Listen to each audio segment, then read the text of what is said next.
Assalamualaikum warahmatullahi wabarakatuh. Alhamdulillahi rabbil alamin. Wa bihi nasta'inu ala umuri dunya waddin. Wassalatu wassalamu ala asyrafil anbiya wal mursalin wa ala alihi wa sahbihi ajma'in. La haula wa la quwata illa billahil alil azim. Bapak Ibu jamaah salat subuh yang selalu dirahmati oleh Allah Subhanahu wa taala. Renungan pada pagi ini kami melanjutkan surat An-Nisa ayat 137. A'udzu billahi minasyaitonir rajim. Bismillahirrahmanirrahim. Innal ladzina amanu tsumma kafaru tsumma amanu Summa kafaru summa izdadu kufran lam yakunillahu liyaghfira lahum wala liyahdiyahum sabila. Yang artinya innal ladzina amanu, sesungguhnya orang-orang yang beriman, summa kafaru, lalu kafir, summa amanu, kemudian beriman lagi, summa kafaru, kemudian kafir lagi, summa izdadu kufron lam yakunillahu liyaghfira lahum, lalu bertambah kekafiran mereka, maka Allah tidak akan mengampuni mereka. Wala yahdiyahum sabila, dan tidak pula menunjukkan kepada mereka jalan yang lurus. Bapak Ibu yang dirahmati oleh Allah, Allah Subhanahu wa taala mengkhabarkan tentang orang yang masuk ke dalam keimanan, kemudian kembali kepada kekufuran, kemudian kembali lagi beriman lagi, kemudian kembali lagi kepada kekufuran, dan terus-menerus dalam kesesatan. Dia semakin bertambah kesesatannya sampai mati. Nah, ini. Baginya tidak ada taubat setelah kematiannya itu. Allah tidak akan mengampuninya dan tidak akan membuat kelapangan dan jalan keluar dari kesesatannya itu. Ini ayat memberikan gambaran kepada kita. Al-Quran itu pasti benar, Pak. Kalau kita hari ini ada orang yang tidak percaya kepada Al-Quran, bahwasanya Al-Quran itu benar, maka perlu ditanyakan keimanannya. Dan Al-Quran itu kehidupan, sebagai cermin bahwasanya kehidupan hari ini itu digambarkan oleh apa? Al-Quran. Ini adalah gambaran dari Al-Quran. Ada orang yang setelah beriman kekufur. Mari kufur niku iman meneh, Pak. Mari iman kufur meneh. Nah, ini setelah kufur bertambah kekufurannya. Nah, ini gambaran hari ini banyak orang yang gampangannya Islamin dalam dulu, Pak ya. Halo. Menurut Ibnu Abbas dan Mujahid, maksud ayat tersebut itu adalah mereka tetap dalam kekufurannya sampai mati. Ali bin Abi Thalib mengatakan bahwa orang yang murtad diberikan kesempatan taubat. Sebanyak berapa kali, Pak? Orang murtad itu diberi kesempatan Untuk taubat, kata Ali bin Abi Thalib, itu sebanyak berapa? 3 kali. Kemudian dia membaca ayat ini. Innalladzina amanu summa kafaru summa amanu summa kafaru summa zdadu kufron. Sesungguhnya orang yang beriman lalu kafir, kemudian beriman lagi, kemudian kafir lagi, lalu bertambah kekafiran mereka. Ini namanya gampangannya istilahnya murtad, orang murtad. Wis iman, kufur, keluar dari keimanannya. Maka basyiril munafikina. Dilanjutkan ayatnya basyiril munafikina. Kabarkanlah kepada orang yang munafik. Bi anna lahum azaban alima. Bi anna karena sesungguhnya lakum bagi orang kafir, mereka itu azaban yaitu siksaan aliman yang pedih. Nah, orang munafik yang disebutkan dalam ayat terdahulu, mereka itu beriman, Pak. Kemudian kafir. Yang demikian itu disebabkan Allah Subhanahu wa taala telah mengunci mati hati mereka. Allah menyediakan bagi mereka apa? Siksaan yang amat pedih. Ini ceritanya orang munafik. Berarti orang munafik itu yo iman, kufur. Iman, kufur meneh kan gitu. Ini gambaran orang-orang munafik. Ayat yang berikutnya alladzina yattakhizunal kafirina awliya'a min dunil mu'minin. Alladzina yattakhizuna. Orang-orang yang menjadikan orang-orang kafir, al-kafirina, awliya'a. Wah, ini nek dipahami temenan iki wis. Orang beriman harus selektif, Pak. Harus apa, Pak? Selektif. Karena sifat orang munafik itu seperti itu. Masa kita ini dipimpin orang-orang munafik. Ayatnya ini alladzina yattakhidunal kafirina auliya'a. Jelas, Pak ya? Yaitu orang yang menjadikan orang kafir sebagai pemimpin. Min dunil mu'minina, dengan meninggalkan orang-orang mukmin. Mohon maaf, saya ini sekedar membaca, Pak. Kalau kita meyakini, ngaku sebagai seorang yang beriman kepada Allah, sholat setiap hari 5 waktu, Pak. Ditambahi tahajud bisa. Tapi masih tidak mengerti bagaimana memahami Al-Quran antara keimanan di dalam hati dan lesannya. Sehingga ketika Al-Quran itu membicarakan seperti ini, kita harus meyakini, oh iya ya, kita ini nggak boleh menjadikan orang kafir itu sebagai pemimpin selain orang beriman. Jelas ini, katanya ini,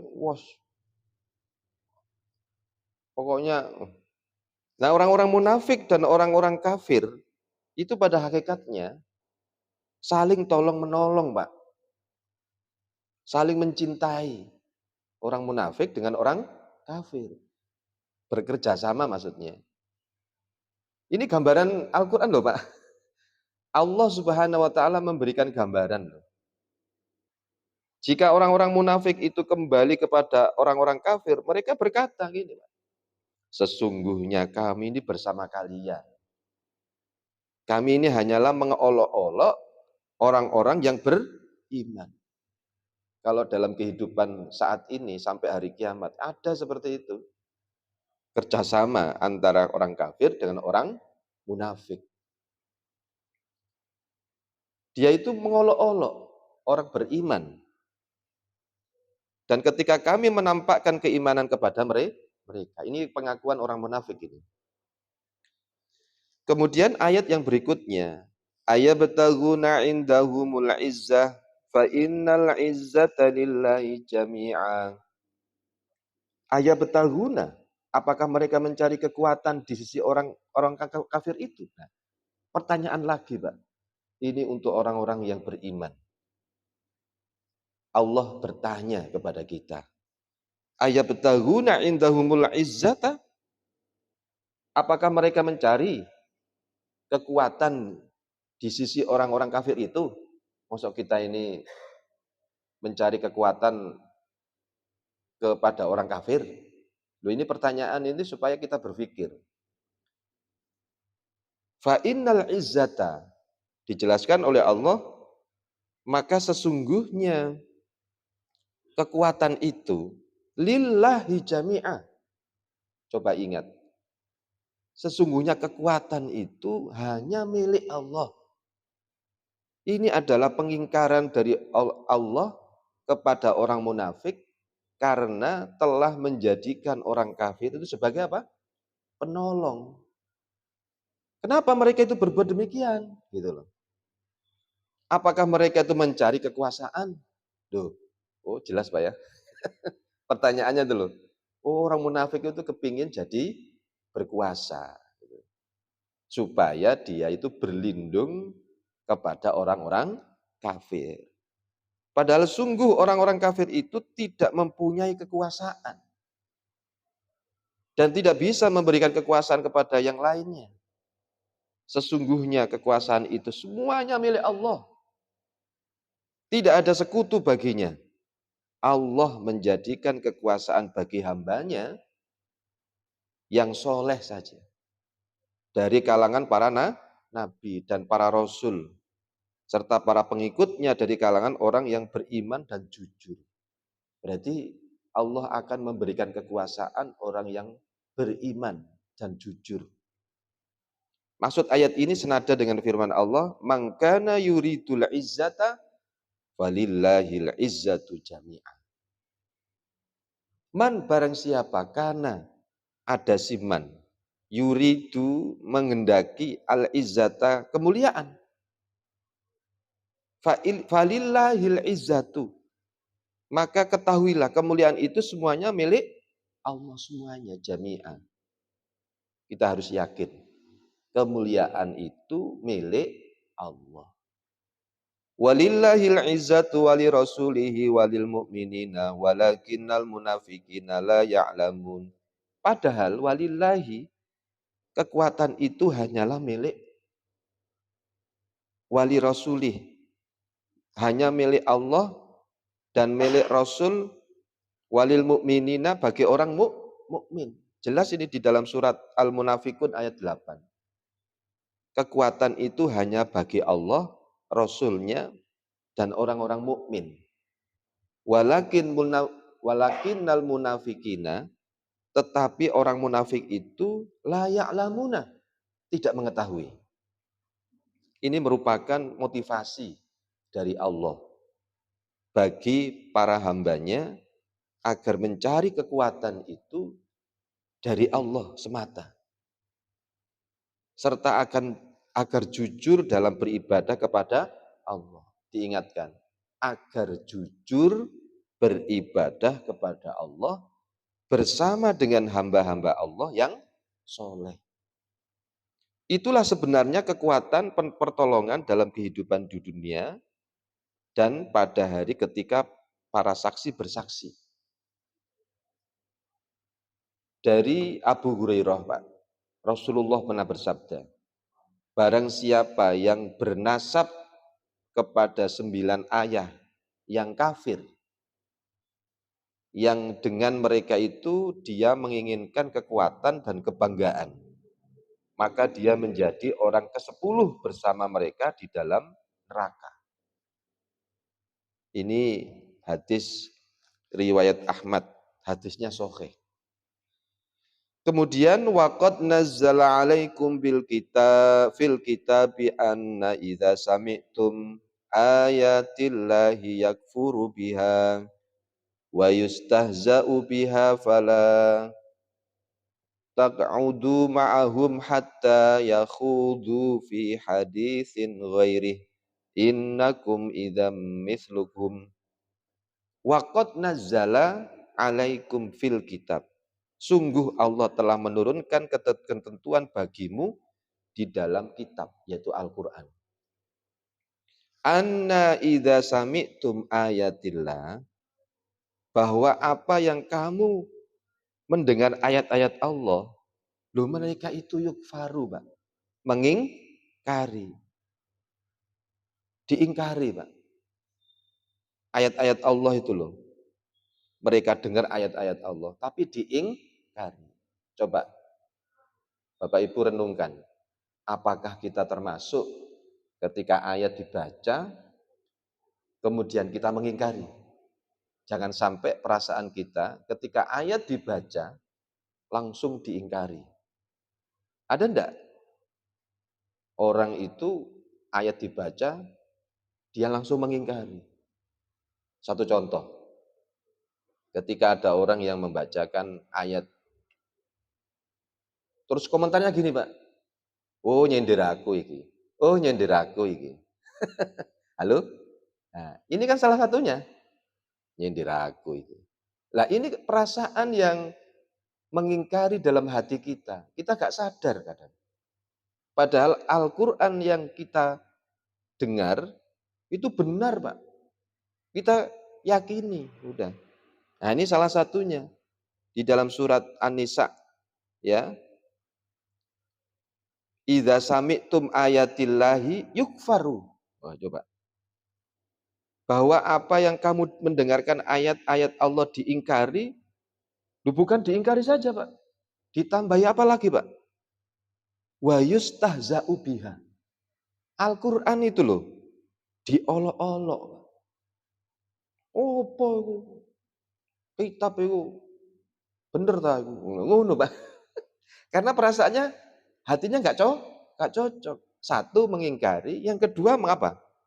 Mengolok-olok. Loh ini loh sifat, ya. Al-Qur'an ini memberikan penjelasan kepada kita. Ojo sampai kita ini mengingkari Al-Qur'an. Ketika dibaca ayat-ayat Al-Qur'an, kita terima, Pak. Karena hati itu tertutupi dengan dengki, dengan hati yang sakit. Ketika dibacakan Al-Quran, diingkari. Bukan diingkari wa yustahza'u biha, tetapi diolok-olok oleh orang-orang kafir. Fala taq'udu ma'ahum hatta yakhudu fi haditsin ghairi. Maka janganlah kamu duduk bersama mereka. Halo? Loh. Coba saya ulangi lagi, Pak, ya. Kalau ada orang mengolok-olok Al-Quran, kemudian mengingkari Al-Quran, jangan duduk dengan mereka. Loh ini ayat loh, Pak. Yang menganjurkan siapa ini? Allah. Fala taq'udu ma'ahum hatta yakhudu fi haditsin ghairi. Janganlah kamu duduk bersama mereka sebelum mereka memasuki pembicaraan yang lain. Maksudnya ojo sampai duduk bersama mereka dan ojo sampai dia itu ngomong ambek awakmu. Ngono lho gampang, Pak. Nek wis ngomong, ah, coba. Nah, pertanyaan saya, apakah ada orang yang ngaku beriman, sholat 5 waktu, tapi masih mengingkari Al-Quran? Ada. Mengolok-olok pisan, Pak. Al-Quran itu perlu direvisi. Loh, coba. Orang intelektual itu, Pak, padahal. Nah, innakum idza misluhum. Loh, dijelaskan oleh Allah karena kalau tetap duduk dengan mereka, ini diingatkan oleh Allah, Pak. Karena kalau tetap duduk dengan mereka, tentulah kamu serupa dengan mereka. Jelas, Pak, ya. Allah melarang kalian seperti tercantum dalam ayat Al-Quran agar tidak duduk-duduk bersama orang-orang kafir yang mengolok-olok ayat Allah. Jika kalian melanggar larangan itu, serta kalian menyetujui olok-olok itu, loh, orang-orang kafir mau olok-olok, kita itu malah ikut-ikut, Pak. Ada enggak, Pak? Lah, mengikut-ikut olok-olok, Pak. Gampangannya itu membela kan gitu ya. Al-Qur'an diolok-olok kita malah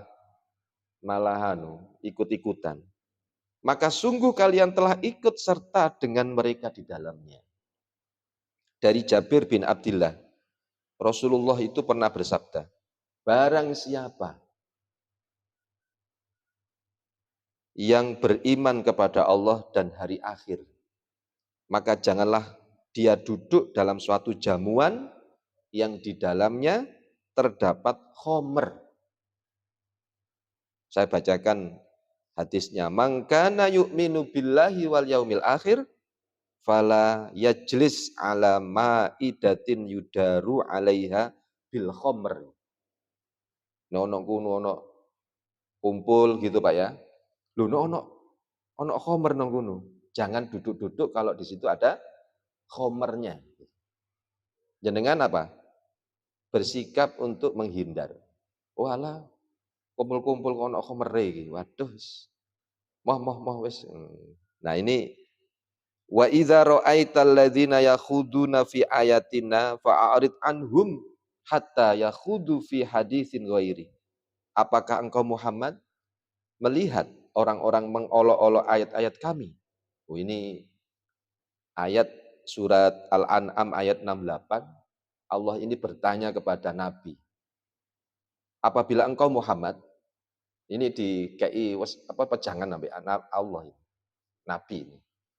Apabila engkau Muhammad melihat orang-orang mengolok-olok ayat kami, maka tinggalkanlah mereka. Hingga mereka itu beralih pembicaraan yang lain. Nah, gitu. Dan jika setan benar-benar menjadikan engkau lupa akan larangan ini diberi peringatan oleh Allah. Setelah mengingat kembali, janganlah engkau duduk bersama orang-orang zalim. Surat Al-An'am ayat 68. Jelas Pak ini. Terakhir ayatnya, innallaha jami'ul munafiqina wal kafirina fi jahannama jami'a. Innallaha sak temene Allah iku jami'ul munafiqina wal kafirina. Allah akan mengumpulkan semua orang munafik dan orang-orang kafir fi jahannama jami'a. Di neraka jahannam. Ini sebuah informasi dari Allah. Orang munafik itu berserikat Pak dalam kekufuran dengan orang-orang kafir di dunia. Oleh karenanya Allah menggabungkan mereka dalam hal kekalnya di neraka jahanam. Allah mengumpulkan mereka di tempat yang penuh siksaan. Belenggu minumnya itu terdiri dari air panas dan nanah. Dan tidak ada air yang bersih lagi jernih di neraka apa? Jahanam. Nah, mudah-mudahan pagi ini kita mendapatkan pencerahan, renungan sebagai pedoman kita di dalam kehidupan kita. Mudah-mudahan kita selalu dilindungi oleh Allah Subhanahu wa taala. Amin ya rabbal alamin. Subhanakallahumma wa bihamdika asyhadu an la ilaha illa anta astaghfiruka wa atubu ilaik. Wassalamualaikum warahmatullahi wabarakatuh.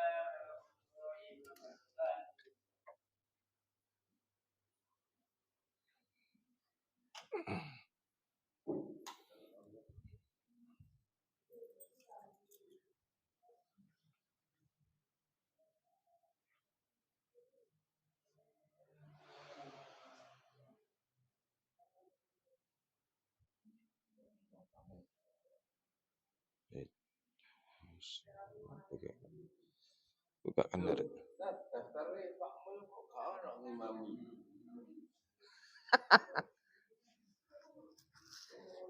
Aduh, gak kena serat.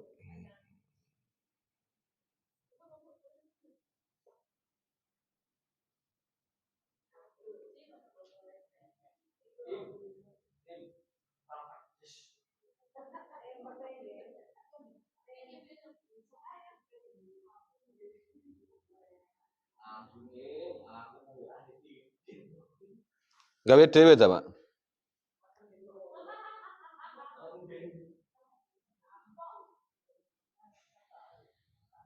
kalau saya boleh tak buka, kasih